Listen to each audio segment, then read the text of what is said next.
Hi everyone, कैसे हैं आप सब। आई होप आप सब अच्छे होंगे, स्वस्थ होंगे। मैं युगंधरा स्वागत करती हूँ आप सभी का आपके अपने ही चैनल में, जिसका नाम है learn all subjects with Yugandhara. So friends, आज हम सीखेंगे 9th स्टैंडर्ड का डिफेंस स्टडीज। जैसे कि आप वीडियो लेक्चर में देख रहे हैं, हमारा डिफेंस स्टडीज का टेक्स्ट बुक हमारे सामने ही है। So let's start. Friends, previous one lecture videos में हमने फर्स्ट 3 चैप्टर्स का स्टडी किया है। अगर आपने वो वीडियो लेक्चर्स देखे नहीं है तो आप ज़रूर देख लीजिए। इस वीडियो के डिस्क्रिप्शन बॉक्स में मैं प्रीवियस वन लेक्चर वीडियोस की लिंक्स प्रोवाइड कर दूंगी, तो उन लिंक्स पर क्लिक करके आप प्रीवियस वन लेक्चर वीडियोस देख सकते हैं। ओके, सी आज के वीडियो लेक्चर में हम फोर्थ चैप्टर का स्टडी करेंगे। ओके, फोर्थ चैप्टर का नाम है इंडियन आर्मी। फोर्थ चैप्टर का नाम क्या है? Indian army. इट मीन्स भारतीय थल सेना। Okay, the Indian army is the oldest amongst the 3 armed forces. देखिए, इंडियन आर्मी तीनों ही फोर्सेस में सर्वाधिक प्राचीन सेना विभाग है। It has very rich and ancient heritage of more than 2000 years from the times of Chandragupta Maurya. तो देखिए, सम्राट चंद्रगुप्त मौर्य के जमाने से, इट मीन्स 2000 years की एंशियंट हेरिटेज मीन्स प्राचीन और उच्चतम विरासत इंडियन आर्मी को प्राप्त है। The foundation of the present Indian army was inherited from the British Indian army.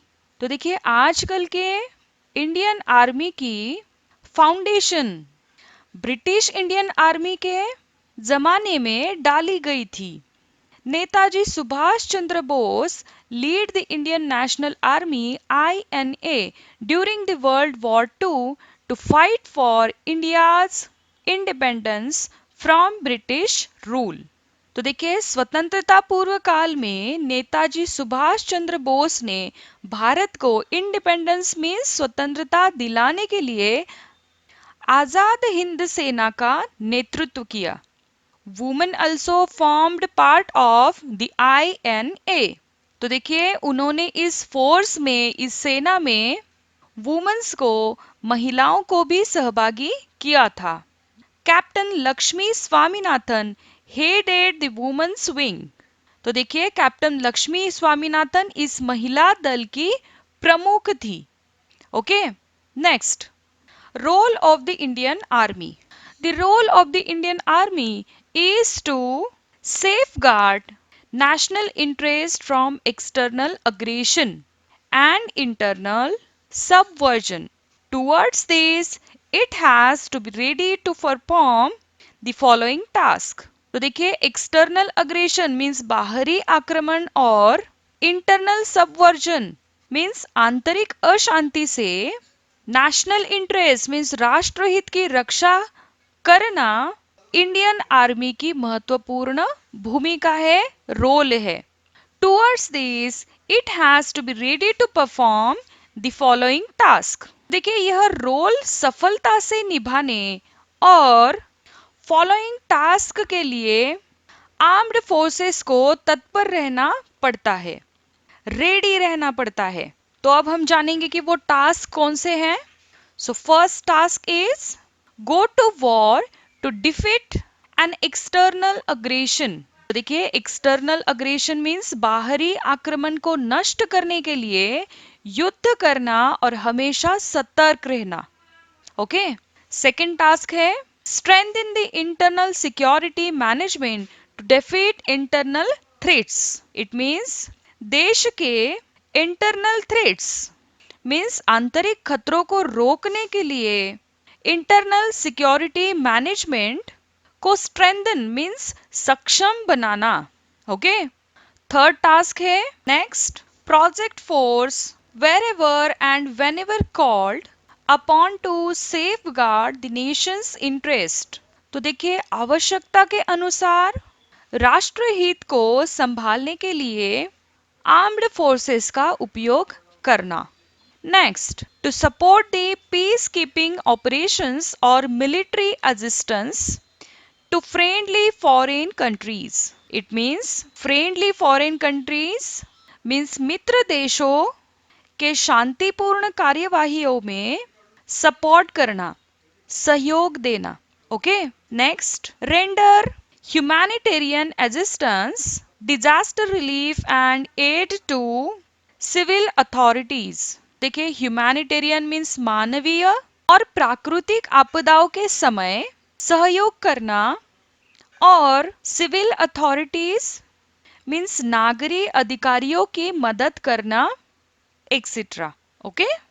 Next, command and control of the army. The Indian Army is spread over 6 operational commands based on geography and the perceived security threats. तो देख सकते हैं, देश का geographical आकार means भौगोलिक आकार और स्प्रेड मीन्स विस्तार और सिक्योरिटी के सुरक्षा के संभाव्य खतरों के आधार पर इंडियन आर्मी का 6 ऑपरेशनल कमांड्स में डिस्ट्रीब्यूशन किया है. The commands are further divided into 2 to 3 corps. तो देखिए, ये जो कमांड्स है ये फिर से 2 to 3 कॉर्प्स में डिवाइड किए हैं. Okay. The corps are further divided into 2 to 4 divisions. The divisions are made up of 3 to 4 brigades. Each brigade has 3 to 4 battalions और regiments under it. देख सकते हैं, हर ब्रिगेड में 3 to 4 बटालियन और regiments होते हैं. A battalion is further subdivided into companies, platoons and sections, with the section comprising 10 soldiers being the smallest entity. देख सकते हैं बटालियन का डिवाइडेशन कैसे किया है कि फिर से कंपनी, प्लाटून और सेक्शन में होता है, और एक सेक्शन में 10 सोल्जर्स होते हैं मींस 10 सैनिक होते हैं, और स्मॉलेस्ट एंटिटी मींस यह फोर्स और सोल्जर सबसे छोटा, स्मॉलेस्ट एंटिटी मींस सबसे छोटा और स्वयंपूर्ण लड़ाकू ग्रुप होता है. ओके. नेक्स्ट, अब यहाँ पे आप देख सकते हैं army headquarters, chief of the army staff rank general. तो यहाँ पे हमें डिवाइडेशन दिया है आर्मी हेडक्वार्टर्स में कैसे डिवाइडेशन होता है. ओके. तो देखिए, army headquarters chief of the army staff rank general is divided into operational commands and army training command. तो देखिए, फर्स्ट ऑफ ऑल हम जानेंगे operational commands. Operational commands commanded by GOC in C, Army Commander, rank Lieutenant General, and is further divided into corps and static formations area. Okay, तो देखिए, corps में commanded by GOC corps commander, rank Lieutenant General, comprises of 3 to 4 divisions, और static formations area commanded by lieutenant general, और इसमें भी फिर sub areas होते हैं commanded by major general. Okay. Next, अब इसके बाद कॉर्प्स के भी डिविजन्स होते हैं. डिविजन्स में commanded by GOC division commander, rank major general, comprises of 3 to 4 brigades. Okay. और फिर उसके बाद आते हैं brigade commanded by brigade commander, जिनकी रैंक होती है brigadier, comprises of 3 battalions and support elements. Okay. और फिर बटालियन और जिन्हें रेजिमेंट भी कहते हैं, कमांडेड बाय कमांडिंग ऑफिसर, जिनकी रैंक होती है colonel, comprises of 4 rifle companies. Okay. और उसके बाद rifle company commanded by company commander, उनकी रैंक क्या होती है, लेफ्टिनेंट, कॉलोनी और major, comprises of 3 platoons. Then after that platoon commanded by platoon commander, जिनकी रैंक होती है JCO, कंप्राइजेस ऑफ 3 सेक्शंस। और उसके बाद आता है section, section commanded by section commander, जिनकी रैंक होती है हवीलदार, स्मॉलेस्ट कंपोनेंट, और उसमें 10 सोल्जर्स होते हैं, मींस 10 सैनिक होते हैं। ओके, नेक्स्ट हम देखेंगे आर्मी ट्रेनिंग कमांड, कमांडेड बाय GOC in C, army commander, जिनकी रैंक होती है लेफ्टिनेंट जनरल। उसमें ट्रेनिंग इस्टेब्लिशमेंट में 2 कैटेगरीज होती है, category A and category B. So category A commanded by lieutenant general, जिनमें मेजर जनरल होते हैं, और कैटेगरी बी में कमांडेड बाय मेजर जनरल, जिनमें ब्रिगेडियर होते हैं। Okay, next area of responsibility of geographical commands. First, northern command. Northern command is headquartered इन उधमपुर। तो देखिए, इस विभाग का मुख्यालय हेडक्वार्टर उधमपुर में है। It is responsible for operations in Jammu and Kashmir against China in the east and Pakistan in the west. तो देखिए, ईस्ट की दिशा में चाइना और वेस्ट की दिशा में है पाकिस्तान। तो इन राष्ट्रों से सिक्योर करना, सुरक्षा करना इस विभाग की प्रमुख रिस्पॉन्सिबिलिटी है, मीन्स जिम्मेदारी है। और देखिए, जम्मू और कश्मीर का प्रदेश इस विभाग का कार्य क्षेत्र है। ओके, सेकंड है वेस्टर्न कमांड, मीन्स पश्चिम विभाग। Okay, western command is headquartered in Chandigarh. It is responsible for operations in Punjab and Himachal Pradesh against China in the east and Pakistan in the west. देख सकते हैं, इस विभाग का मुख्यालय हेडक्वार्टर चंडीगढ़ में है, और पूर्व दिशा की तरफ हिमाचल प्रदेश का कार्यक्षेत्र है, और पश्चिम दिशा की और पाकिस्तान से पूर्व दिशा की साइड में चाइना से सिक्योर करना, सुरक्षा करना इसका कार्य है। Okay, then third, south western command, means दक्षिण पश्चिम विभाग, जिन्हें साउथ वेस्टर्न कमांड कहते हैं। Okay, so south western command is headquartered in Jaipur. It is responsible for operations in north and central Rajasthan and Haryana.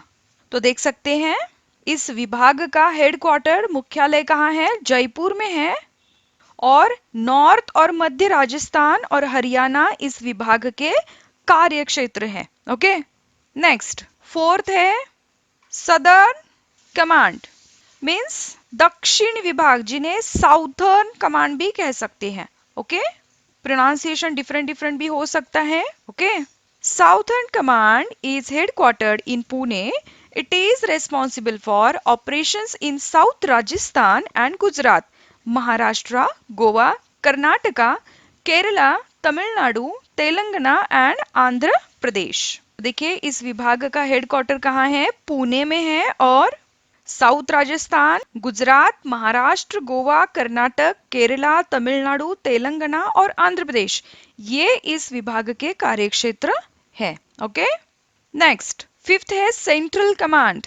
Central command is headquartered in Lucknow. It is responsible for operations in Uttarakhand, Uttar Pradesh, Bihar, Madhya Pradesh, Odisha, Jharkhand and Chhattisgarh. Uttarakhand against China in the north, as also security along the Indo-Nepal border with UP and Bihar. देख सकते हैं, हमें यहाँ पे क्या बताया है कि इस विभाग का मुख्यालय हेडक्वार्टर कहाँ पे है?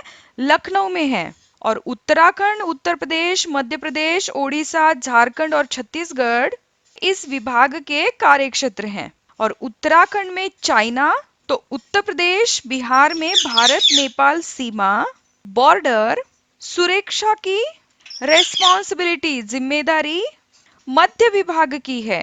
ओके, सेंट्रल कमांड मीन्स मध्य विभाग। ओके, नेक्स्ट सिक्स्थ है ईस्टर्न कमांड, मीन्स पूर्व विभाग। Okay, eastern command is headquartered in Kolkata.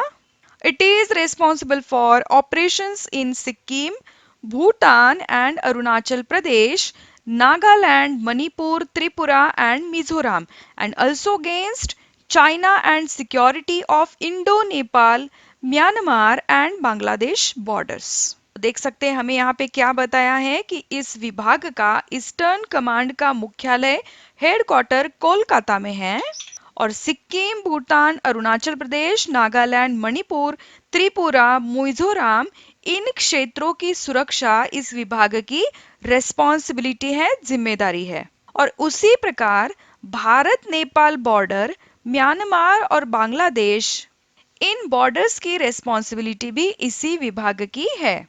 Okay, next then seventh, training command means प्रशिक्षण command. In addition to the above, there is also an army training command to oversee the training of the army. तो देखिए भारतीय सेना के 6 कार्यात्मक commands के अलावा एक स्वतंत्र प्रशिक्षण विभाग है जिसे ट्रेनिंग कमांड कहते हैं और इंडियन आर्मी का प्रशिक्षण इसकी मुख्य रिस्पॉन्सिबिलिटी है। Organisation and composition of the army. The various organizations and units which go to make up the army are classified under two major heads: combat arms and logistic support services। तो देखिए ए हमें क्या बताया है, combat arms जिन्हें लड़ाकू और लड़ाकू पूरक गुट भी कहते हैं। ओके, और बी है लॉजिस्टिक सपोर्ट सर्विसेज। बी है लॉजिस्टिक सपोर्ट सर्विसेज जिन्हें पूरक सेवा गुट भी कहते हैं। ओके, तो देखिए कॉम्बैट आर्म्स जो होते हैं जिन्हें लड़ाकू और लड़ाकू पूरक गुट भी कहते हैं, इसमें प्रत्यक्ष युद्ध भूमि पर लड़ने वाले सेना के गुटों का समावेश होता है। जैसे यहाँ पे हमें क्या एग्जांपल्स दिए हैं आप देख सकते हैं। तो देखिए आर्मर्ड कॉर्प्स, यहाँ पे आप पिक्चर में देख सकते हैं, जिन्हें बख्तर कवच दल कहते हैं। ओके, नेक्स्ट है आर्टिलरी, जिन्हें तोपखाना कहते हैं। फिर आते हैं इंजीनियर्स, उसके बाद होते हैं इन्फंट्री जिन्हें थल सेना भी कहते हैं। फिर आते हैं कॉर्प्स ऑफ सिग्नल्स जिन्हें संपर्क गुट भी कहते हैं। फिर आते हैं आर्मी एयर डिफेंस जिन्हें थल सेना हवाई सुरक्षा गुट भी कहते हैं। और उसके बाद आते हैं आर्मी एविएशन और army intelligence corps. Okay, next B logistic support services. तो यहाँ पे आप टेक्स्ट बुक में देख सकते हैं, जिनमें army services corps ASE, ration transportation and petroleum products. Next army ordnance corps AOC, armament, ammunition, vehicles, equipment and clothing. Next, Electronics and Mechanical Engineers Corps EME, repairs and recovery of weapons and equipment. Next, Army Medical Corps AMC, medical care of treatment. Next, Army Dental Corps ADC, dental care and treatment. Next, Army Education Corps AEC, Human Resource Development. Next, Remount and Veterinary Corps RVC, medical care of army dogs and horses and mules. Next, Military Police MP, Traffic Control and Discipline. Next, Judge Advocate Branch JAG, Legal Support. और next pioneers, military labour in forward war zone. तो इन सभी का logistic support services में समावेश होता है। So friends, आज के वीडियो लेक्चर में हमने 4th chapter Indian army study किया है। सो आज का वीडियो लेक्चर अच्छा लगा हो तो जरूर लाइक कर दीजिए। आपको कुछ क्वेश्चंस, कुछ क्वेरीज पूछने हैं तो आप कमेंट बॉक्स में पूछ सकते हैं। और फ्रेंड्स, अगर आप इस चैनल पे फर्स्ट टाइम विजिट कर रहे हैं तो चैनल को जरूर सब्सक्राइब करें। So friends, see you in the next video. Bye bye for now, take care.